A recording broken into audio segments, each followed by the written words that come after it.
जय शिव शंकर भोलेनाथ, जय महादेव शक्ति भवानी। शिव शक्ति उपासना mission channel पर आपका स्वागत है। आज के इस वीडियो में जैसे आपको शीर्षक से पता चल ही रहा है कि गुरु क्यों चाहिए।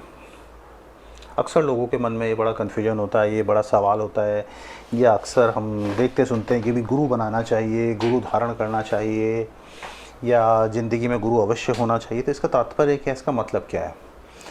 आज के इस वीडियो को मैं थोड़ा सा लिमिट तक रखूँगा कि यदि आप कोई पूजा पाठ करते हैं, विशेष पूजा पाठ, सामान्य पूजा पाठ के अलावा कुछ अच्छा ज़्यादा करते हैं, या कुछ आप बनना चाहते हैं, या भगत बनना चाहते हैं, या आप तंत्र मंत्र के क्षेत्र में आना चाहते हैं, या आप माता की विशेष पूजा करते हैं, या किसी भगवान की विशेष पूजा करते हैं, या कोई शक्ति के साथ आप चलना चाहते हैं, या इस फील्ड में सेवा कार्य में आप आना चाहते हैं, या आप सामान्य जनों से अधिक पूजा करते हैं, तो आपके लिए गुरु की आवश्यकता क्यों। अक्सर लोगों के मन में क्वेश्चन रहता है, भाई ठीक है, भगवान ने आशीर्वाद देना तो वैसे भी दे सकते हैं, भगवान की पूजा तो मैं सामान्य तौर पे भी करता हूँ, अच्छे से अच्छा भोग लगाता हूँ, अच्छे से अच्छा वस्त्र देता हूँ, या अच्छे से अच्छे सेवा करता हूँ, उसके बाद भी मुझे गुरु की आवश्यकता क्यों है।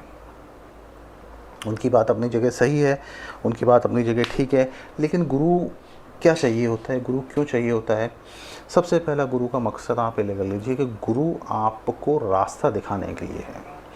गुरु वो है जो कि उस मार्ग में चला हुआ है, गुरु वो है जिन्होंने उस मार्ग को देखा हुआ है, उस मार्ग में आने वाली कष्ट, परेशानी, संकट, दिक्कत, अच्छाई, बुराई सब उनको मालूम है। फॉर एग्ज़ाम्पल आप मान लीजिए कि कोई भी भक्त है जो कि माँ काली की साधना, पूजा या सामान्य जन से, एक सामान्य गृहस्थ से अधिक करता है। अब डेफिनेट बात है, आप माँ को पुकार रहे हैं, आप माँ का नाम ले रहे हैं, आप माँ की पूजा अर्चना कर रहे हैं, तो माँ भी तो सुन रही है ना। अब माँ से आप ज़्यादातर लोग क्या है कि पैसा मांगते हैं, धन दौलत मांगते हैं, या सुख मांगते हैं, या किसी परेशानी से मुक्ति मांगते हैं, या माँ का साथ मांगते हैं, या भगवान का साथ मांगते हैं। बोलते हैं भाई माँ आप सदा सदा हमारे साथ रहना, सदा सदा हमारी रक्षा करना। तो माँ आपकी रक्षा क्यों करेगी? ऐसा क्या विशेष है, ऐसा क्या खास है? माँ आप पे प्रसन्न है। अब माँ आपको कुछ विशेष, या भगवान आपको कुछ विशेष देना चाहते हैं, लेकिन क्या आप उसके लिए पात्र हैं? क्या आप में वो पात्रता है? क्या आप में वो काबिलियत है? क्या आप उस चीज़ को संभालने की, या उस शक्ति को, या माँ की उस विशेष कृपा को संभालने की क्षमता रखते हैं? या आपको शक्ति मिल भी गई, या आपको माँ का आशीर्वाद मिल भी गया, तो क्या आप उसको संभाल सकते हैं? आपको पता है कि माँ का आशीर्वाद मिलने के बाद, माँ की कृपा मिलने के बाद, माँ काली की कृपा मिलने के बाद, या भोलेनाथ की कृपा मिलने के बाद आपको किन चीज़ों का परहेज करना है, आपको क्या कार्य करने हैं, क्या नहीं करने हैं। अब माँ की आपको कृपा मिल गई, लेकिन अभी भी आप गलत काम में पड़े हुए हैं, अभी भी आप झूठ बोलने में पड़े हुए हैं, अभी भी आप खराब प्रकृति के हैं, व्यवहार आपका ख़राब है, या चरित्र आपका ख़राब है, तो माँ की कृपा जो अच्छे में मिली है वो तो फिर आपका नुकसान हो जाएगा, वो तो उल्टा आप नुकसान कर बैठेंगे। तो इन चीज़ों का डिफरेंस कौन बताएगा, इन चीज़ों से आपको अवगत कौन कराएगा? तब आपका गुरु आते हैं, वो आपको बताते हैं कि भाई आपने अगर माँ की कृपा प्राप्त की है, साधना, सिद्धि, पूजा, ऐसा नहीं कि आपको कोई बहुत बड़ी साधना है तो ही आपको माँ की कृपा मिलेगी। आप एक सामान्य गृहस्थ जन होके भी माँ की कृपा प्राप्त कर सकते हैं, भगवान की कृपा प्राप्त कर सकते हैं, भैरव की कृपा प्राप्त कर सकते हैं, हनुमान जी की दया दृष्टि प्राप्त कर सकते हैं। लेकिन उसमें करना क्या है, परहेज क्या है, जानकारी क्या है। अब आपने बहुत बड़ी शक्ति को तो घर में बुला लिया, लेकिन घर में आप मीट अंडा खाने में लगे, हनुमान जी आ गए, परहेज यहाँ पर रख नहीं रहे, ब्रह्मचार्य यहाँ पर रख नहीं रहे, तो शक्ति क्या करेगी? नुकसान करेगी। पूजा पाठ आप बहुत अच्छी करते हैं, मांग भी लेते हैं, लेकिन मांगा वो याद नहीं रहता कि मैंने मांगा क्या था, मैंने भगवान को बोला क्या था, मुझे क्या आशीर्वाद चाहिए था। वहाँ बैठ के हम सब चीज़ें बड़े अच्छे से याद करते हैं, भगवान मुझे पैसा भी दे दे, गाड़ी भी दे दे, मेरे ये दुख दूर कर दे, वो दुख दूर कर दे। भगवान कर भी देते हैं, सुनते हैं। कभी ये मत सोचिए कि भगवान नहीं सुनते, लेकिन सुनने के बाद आपने उनको रिस्पेक्ट क्या दी। आप एक बड़े बूढ़े संत बुजुर्ग को ले आए हैं, माता को, शिव को, या हनुमान जी को आप घर में ले आए, स्थापित भी कर दिया, पूजा पाठ भी कर रहे हैं। किसी ने कहा मुझे बहुत अच्छा लगा, हाँ बहुत अच्छा लगा, मैंने भी ला के कर दिया, लेकिन फिर क्या आप उनको सम्मान दे पा रहे हैं? क्या आप उनको वो रिस्पेक्ट दे पा रहे हैं? क्या आप उनकी वो केयर कर पा रहे हैं? अब आप एक एग्जांपल लगा लीजिए कि बहुत लोग ठाकुर जी की पूजा करते हैं, ठाकुर जी की पूजा करने के लिए उनको लेके भी आ जाते हैं, लेकिन क्या उनके हिसाब से वो कार्य कर पाते हैं? क्या उनके हिसाब से वो रख रखाव कर पाते हैं? अब ठाकुर जी, अब जो कृष्ण जी हैं, बहुत छोटे रूप में होते हैं, आप घर में तो ले आए हैं, क्या एक बच्चे की तरह, छोटे बच्चे, मासूम बच्चे की तरह आप उनकी केयर कर रहे हैं? आपको बाहर जाना है, आपको साथ लेके जाना है, आपको उनको समय समय पर भोजन कराना है, समय समय पर उनकी ज़रूरतों का ध्यान रखना है, सर्दी गर्मी बरसात सब चीज़ों को जैसे एक छोटे बच्चे की केयर की जाती है वैसे आपको करना है। अब ले तो आए, आपने साइड में रख दिया, सुबह धूप बत्ती दिखा दी, शाम को धूप बत्ती दिखा दी, वो बाल स्वरूप में आपके साथ आए हैं, वो बच्चे के स्वरूप में आपके साथ आए हैं, आपको उनको एक छोटे बच्चे की तरह केयर करनी है, बहुत ही छोटे बच्चे की तरह। करी नहीं करी, अब इस चीज़ का कौन बताएगा? इस चीज़ का बताते हैं गुरु। गुरु का मतलब ये मत सोचिए या ये मत समझिए कि आपको गुरु के पास हमेशा जाके उनकी सेवा करनी है। आपको उनसे मार्गदर्शन लेना है। अच्छा गुरु चुनिए, सच्चा गुरु चुनिए, उनसे पूछिए, उनसे जानिए। ये आपकी समस्याओं का, आपकी जिज्ञासाओं को दूर करने के लिए गुरु हैं। आपको उन पे बोझ नहीं बनना है या उनको आप पर बोझ नहीं बनना है। आप इसीलिए गुरु देखभाल के, सोच समझ के चुनिए। अब जैसे बहुत सारे आध्यात्मिक गुरु होते हैं, वो आपको बताते हैं, मैं बड़ी बात नहीं, मतलब छोटी छोटी, जैसे कृष्ण जी की सेवा ही, बहुत लोग वृंदावन मथुरा जाते हैं, वहाँ से कृष्ण जी की सेवा उठाते हैं, तो वहाँ पे अब आपको 36 तरह की समस्याएं, 36 तरह के कन्फ्यूजन है, क्वेश्चन है, आप किससे पूछेंगे, किससे जानेंगे? यदि कोई आपका ऐसा जानकार है, यदि आपका कोई ऐसा मित्र है या पड़ोसी अड़ोसी जो कि पहले से कृष्ण जी की सेवा करता रहा है, माँ काली की सेवा करता है, वो आपको कुछ बातें बता देगा, वो आपके साथ करवा भी देगा, तो वो भी तो एक गुरु स्वरूप ही हो गया। इसीलिए गुरु क्यों चाहिए? गुरु आपके मार्गदर्शन के लिए चाहिए, गुरु आपके क्वेश्चन कन्फ्यूजन दूर करने के लिए चाहिए। हम लोग जैसे सत्संग में जाते हैं, वहाँ में कोई प्रश्न उठता है, या किसी पीठ पर जाते हैं, या किसी माता के दरबार में जाते हैं, कहीं भी जाते हैं जहाँ इस तरह की चीज़ें होती हैं, दरबार में, चौकी में, हम वहाँ जाके अपने उन क्वेश्चंस की, उन समस्याओं की निवारण भी तो कर सकते हैं, वो क्वेश्चन भी तो पूछ सकते हैं। भाई मुझे माँ की सेवा कैसे करनी है? अब आपको तो वही बता पाएगा ना, माँ काली की सेवा, जो पहले माँ काली की सेवा कर चुका होगा, जानकार होगा। भोग क्या लगाना है, कौन बताएगा? गुरु बताएंगे। कृष्ण जी की सेवा कैसे करनी है, गुरु बताएंगे। सर्दी में उनको क्या उड़ाना है, गुरु बताएंगे। माँ काली को अष्टमी को क्या मुझे चढ़ाना है, गुरु बताएंगे। पूर्णमासी अमावस्या को विशेष तौर पे क्या करना चाहिए, ये कौन बताएगा? इसकी भी तो जानकारी चाहिए। ऐसे ही विशेष तौर पे ये सब चीज़ें कौन बताएगा आपको? इन सब चीज़ों की हेल्प कौन करेगा? गुरु। गुरु का मतलब विशेष तौर पे आपको एक गाइड है। गुरु वो नहीं है कि जो कहे जी नहीं मुझे आप रोज़ रोज़ आके पहले मेरी पूजा पाठ करो, नहीं। गुरु आपको किसी भी रूप में मिल सकता है। आपका कोई गुरु नहीं है, शुरुआत में आप भगवान भोलेनाथ को गुरु बना सकते हैं। अब उनके भी बहुत नियम हैं, सरलता से मानेंगे तो बहुत सरल हैं, नहीं मानेंगे तो बहुत उनके नियम हैं, लेकिन सच्चे मन से मान लीजिए। अब क्या होता है ना, बहुत सारे क्वेश्चंस आपके ऐसे हो सकते हैं, बहुत सारी समस्याएं आपकी ऐसी हो सकती हैं जहां पर कि आपको एक भौतिक गुरु की वास्तव में आवश्यकता है। तो भौतिक गुरु क्या है? आप किसी भी अच्छे दरबार को, किसी भी अच्छी चौकी को, या किसी भी अच्छे आध्यात्मिक गुरु को आप देख सकते हैं, उनसे अपने प्रश्नों के हल पूछ सकते हैं। आजकल तो वैसे भी मैं कहूँ तो इंटरनेट पे बहुत सारी सुविधाएं हैं, अगर आपको वहाँ से लगता है आप वहाँ से जान लीजिए, भगवान भोलेनाथ से पूछ लीजिए, वो आपको अवश्य आपके प्रश्नों के उत्तर देंगे। लेकिन फिर भी यदि आप किसी विशेष अनुष्ठान, विशेष पूजा पाठ या विशेष पूजा को कर रहे हैं, विशेष माँ को किसी विशेष उद्देश्य के लिए ध्यान कर रहे हैं या उनकी साधना कर रहे हैं, तो गुरु अवश्य बनाइए। गुरु बनाए बगैर इस फील्ड में मत आइए। विशेष तौर पे मैं ये जो कह रहा हूँ, ये तंत्र मंत्र की फील्ड या चौकी भगत, इन सब चीज़ों की शक्तियाँ बहुत होती हैं। गुरु ना बनाने का खामियाजा क्या होता है? अगर आपके पास कोई शक्ति है तो शक्ति आपको चलाएगी, वो आपको पूरा कंट्रोल करेगी, वो आपको घुमाएगी।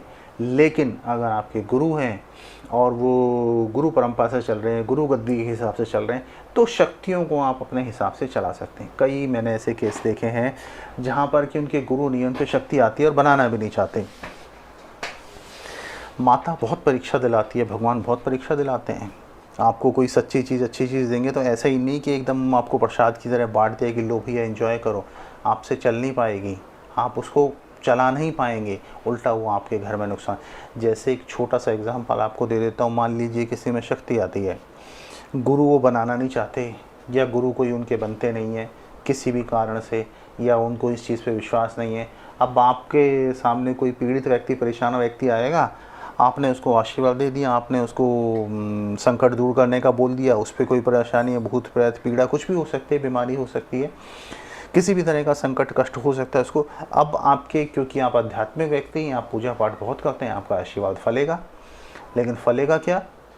वो जो संकट होगा उससे उठ के कहाँ जाएगा? वो आपके ऊपर आएगा। अब परेशानी कहाँ आ गई? अब आपके घर में वो चीज़, जो चीज़ उसके साथ होती थी, किसी को आपने पैसे धेले से धन संपत्ति का आशीर्वाद दिया, उसको तो पैसा मिल गया, लेकिन आपका पैसा ख़त्म हो जाएगा। किसी के ऊपर कोई बीमारी थी, आपने उसे बीमारी दूर करने का आशीर्वाद दे दिया, उस पर से बीमारी ख़त्म हो गई आप पे। कोई बहुत ज़्यादा संकट से, भूत प्रेत से पीड़ित था, आपने उसके सर पे हाथ रख दिया, अब वो बीमारी, वो भूत प्रेत कहाँ आ गया, वो संकट कहाँ आ गया? आपके साथ आ गया। आप में एनर्जी है लेकिन प्रोटेक्शन नहीं है।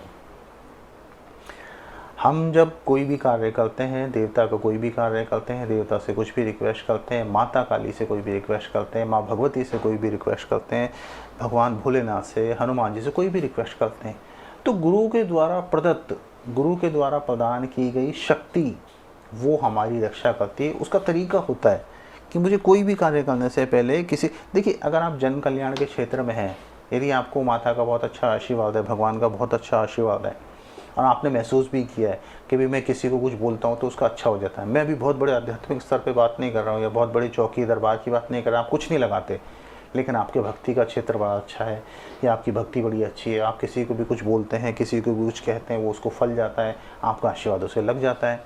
लेकिन उसका नेगेटिव असर क्या होता है? उस पे से तो चीज़ ख़त्म हो गई, आप पे आ गई।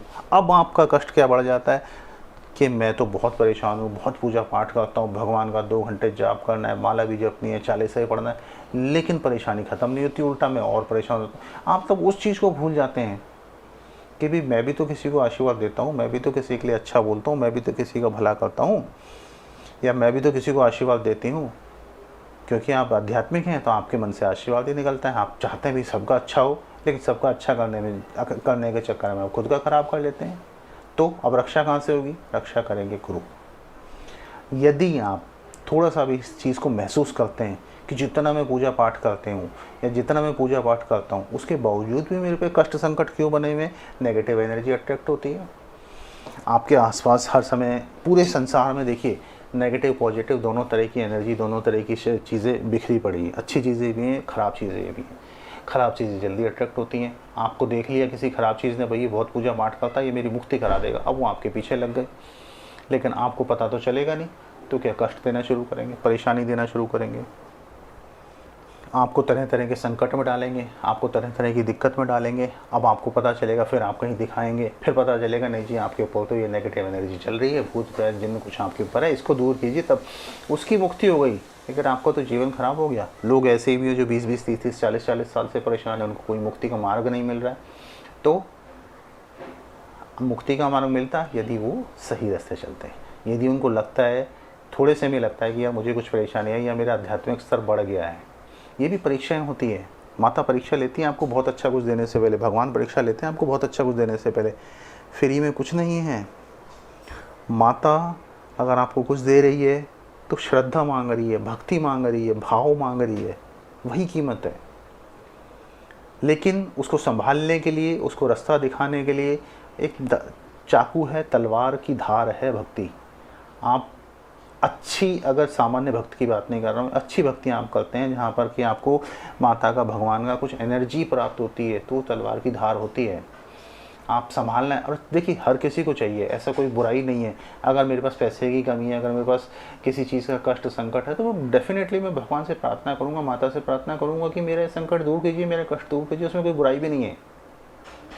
लेकिन एक भक्ति का अगर आपका स्तर बढ़ता है, आप कुछ अच्छे से भक्ति की लाइन में इन्वॉल्व है, अच्छे से पूजा पाठ में इन्वॉल्व है, साधना में इन्वॉल्व है, तो फिर अब आपकी रक्षा करना, आप दूसरे को अच्छा कर देंगे लेकिन अपना अच्छा खुद नहीं कर पाएंगे। इसलिए गुरु की आवश्यकता है। आपका अच्छा कौन करेगा, आपके कष्टों को कौन मिटाएगा, आपकी परेशानियों को कौन दूर करेगा, तब आपको गुरु चाहिए होता है। गुरु को आज की तारीख में कई लोग गलत दृष्टि से, गलत नज़रिए से, गलत सोच के साथ भी कहते हैं कि भी ठीक है कि एक माध्यम बना दिया है। कई इस तरह के मिलेंगे भी। मैं ये नहीं कहता कि दुनिया में गलत लोग नहीं हैं, गलत हैं तो अच्छे भी हैं। कोशिश कीजिए, ढूंढिए, जानिए, जहाँ आपको लगता है कि गुरु अच्छा है, मेरा मार्गदर्शन कर सकता है, वहाँ कंटिन्यू कीजिए। चाहे वो आध्यात्मिक स्तर के हों, चाहे भौतिक स्तर के, किसी भी स्तर पे हों, चाहे कोई चौकी दरबार वाले हों। अगर आपको कोई ज़रूरी नहीं कि गुरु आपको तभी बनाना है जब आपको कोई चौकी दरबार लगाना है या आपको भगत बनाना, नहीं, आप सामान्य तौर पे भी तो गुरु बनाइए। सत्संग में जाते हैं, हज़ारों लोग सुनने वाले होते हैं, तो हज़ारों लोगों ने गुरु थोड़ी बना रखे होते हैं सामने। अगर आपको नहीं गुरु बनाना, फ़िलहाल आप सोचते हैं कि नहीं, मुझे भी भौतिक गुरु की आवश्यकता नहीं है, या मैं ठीक हूँ, सिंपल हूँ, या मुझे इस तरह का कोई कार्य नहीं है, या जो मैंने परेशानियाँ दिक्कत बताई, आपको उस तरह का संकट नहीं है, उस तरह की परेशानी नहीं है, तो आप भगवान भोलेनाथ को गुरु बना लीजिए, माँ को गुरु बना लीजिए, कोई दिक्कत नहीं है। सबसे बेस्ट भगवान भोलेनाथ होते हैं, बहुत ही सरल, सिंपल और आसानी से रीझने वाले, आसानी से मानने वाले। इन चीज़ों को आप करेंगे, जानेंगे, देखेंगे, धीरे धीरे यदि आप इस तरह का संकट या परेशानी महसूस कर रहे हैं तो कोशिश कीजिए जो मैंने बताया उसको आप करें। किसी भी तरह से, किसी भी आध्यात्मिक स्तर पे या किसी अन्य स्तर पे आप जिसको भी गुरु बनाना चाहते हैं उनको बनाएं, अवश्य देखें। यदि आप इस तरह के संकट है, इस तरह की परिस्थिति से गुजर रहे हैं, यदि आपको लगता है कि आपका इस तरह का कोई काम है या कहा हुआ कुछ, ये सब चीज़ें जो मैंने आपको बताने की, जानकारी देने की कोशिश कीजिए। आप देखिए, कोशिश कीजिए। यदि आपको ऐसा महसूस होता है कि भी आपकी भक्ति का स्तर एक सामान्य लोगों से ज़्यादा है, या आप पूजा पाठ में अच्छे इन्वॉल्व हैं और आपने ऐसा महसूस किया है कि आप किसी को आशीर्वाद देते हैं, कुछ देते हैं, तो उसका तो सही हो जाता है, लेकिन आपको कष्ट शुरू हो जाता है, तो फिर देखिए आप किसी न किसी व्यक्ति को या किसी भौतिक स्तर पे गुरु बनाने की कोशिश कीजिए, ढूंढिए। हो सकता है एक गुरु नहीं अच्छे हो पाए, दूसरों को कोशिश कीजिए, दूसरे ना हो तीसरे कोशिश कीजिए। ये भी परीक्षा है। ये हो सकता है माता ने आपको या भगवान ने आपको चुना हो, कुछ आपकी आध्यात्मिक उन्नति के लिए, कुछ या आपको लोगों की सेवा करने के लिए आपको चुना हो, आपको शक्तियाँ प्रदान की हो, या आपकी भक्ति से खुश हो गया आपको शक्तियाँ प्रदान की हो। मर्ज़ी आपकी है किसी ना किसी, लेकिन कहने का तात्पर्य मेरा यही है कि गुरु क्यों चाहिए? गुरु इसलिए चाहिए ताकि वो आपको मार्गदर्शन दे सकें। चलना आप ही को है, देखना आप ही को है, करना आप ही को है, लेकिन वो आपको मार्गदर्शन दे पाएगा, आपकी समस्या का निवारण कर पाएगा, आपको एक जगह बता पाएगा, आपको एक तरीका बता पाएगा, आपको पूजा पाठ सिखा पाएगा। ज़रूरी नहीं आप अच्छी पूजा पाठ करते तो आप चौकी लगाएं। बहुत लोगों के ऊपर माता की, भगवान की कृपा होती है, लेकिन वो ऐसा नहीं कि चौकी या दरबार लगाते, नहीं, वो अपने घर में सामान्य पूजा पाठ करते हैं। लेकिन क्योंकि आप विशेष भगत बन गए या विशेष आपकी पूजा पाठ है, तो आपको विशेष कार्य करने की ज़रूरत है, आपको विशेष माँ की सेवा करने की ज़रूरत है, आपको विशेष माँ की आराधना करने की ज़रूरत है, विशेष हनुमान जी की पूजा करने की ज़रूरत है, विशेष भैरव जी की पूजा करने की ज़रूरत है। उनके भोग का तरीका बदल जाता है, वो आपके खास हैं, आप उनके खास हैं। आपका और भगवान का, आपका और माता का रिश्ता आगे बढ़ चुका है, वो अब एक सामान्य नहीं रहा। तो फिर जब वो सामान्य नहीं रहे तो फिर आप क्यों सामान्य हैं? वो भी तो आपसे अपेक्षा रखते हैं, वो भी तो आपके चार काम करते हैं, तो वो भी तो आपसे उम्मीद रखते हैं कि भाई मेरा बच्चा मेरे को अच्छा कुछ देगा। वो आपसे भौतिकता में कुछ छीनने नहीं आ रहे, लेने नहीं आ रहे। आपका खाना भी वो वहीं का वहीं रहता है, उसमें से तत्व मिलता है उनको, सत्य मिलता है उनको। तो वही है, आपने भगवान को विशेष माना है तो भगवान भी या तो आपको अपने क्लोज मानेंगे, तो फिर आपसे उम्मीदें तो वो भी रखेंगे ना। तो इस चीज़ को देखिए, समझिए और कोशिश कीजिए। यदि आपको ये बातें समझ आई हैं, कुछ आपको लिंक होता है इन चीज़ों से, तो अवश्य आने वाले टाइम में किसी न किसी अच्छे व्यक्ति को अपना गुरु बनाइए और अपने जीवन को धन्य कीजिए। वो आपकी रक्षा करना भी सिखाएंगे, वो आपको चीज़ों को चलाना भी सिखाएंगे। अदरवाइज़ आपको सामान्य तौर पे आपकी रक्षा का तरीका बता देंगे, ताकि आपको ना कोई नेगेटिविटी परेशान करे, ना कोई और ख़राब चीज़ परेशान करे, और आप अपना जीवन सुख, शांति, समृद्धि से बिता सकें। उम्मीद करता हूँ ये सारी चीज़ें आपको समझ आई होंगी। अपने कमेंट से हमें अवश्य अवगत कराएं, और यदि आपको अच्छा लगा वीडियो तो शेयर करें, सब्सक्राइब करें और आगे बढ़ाएं। जय माता दी।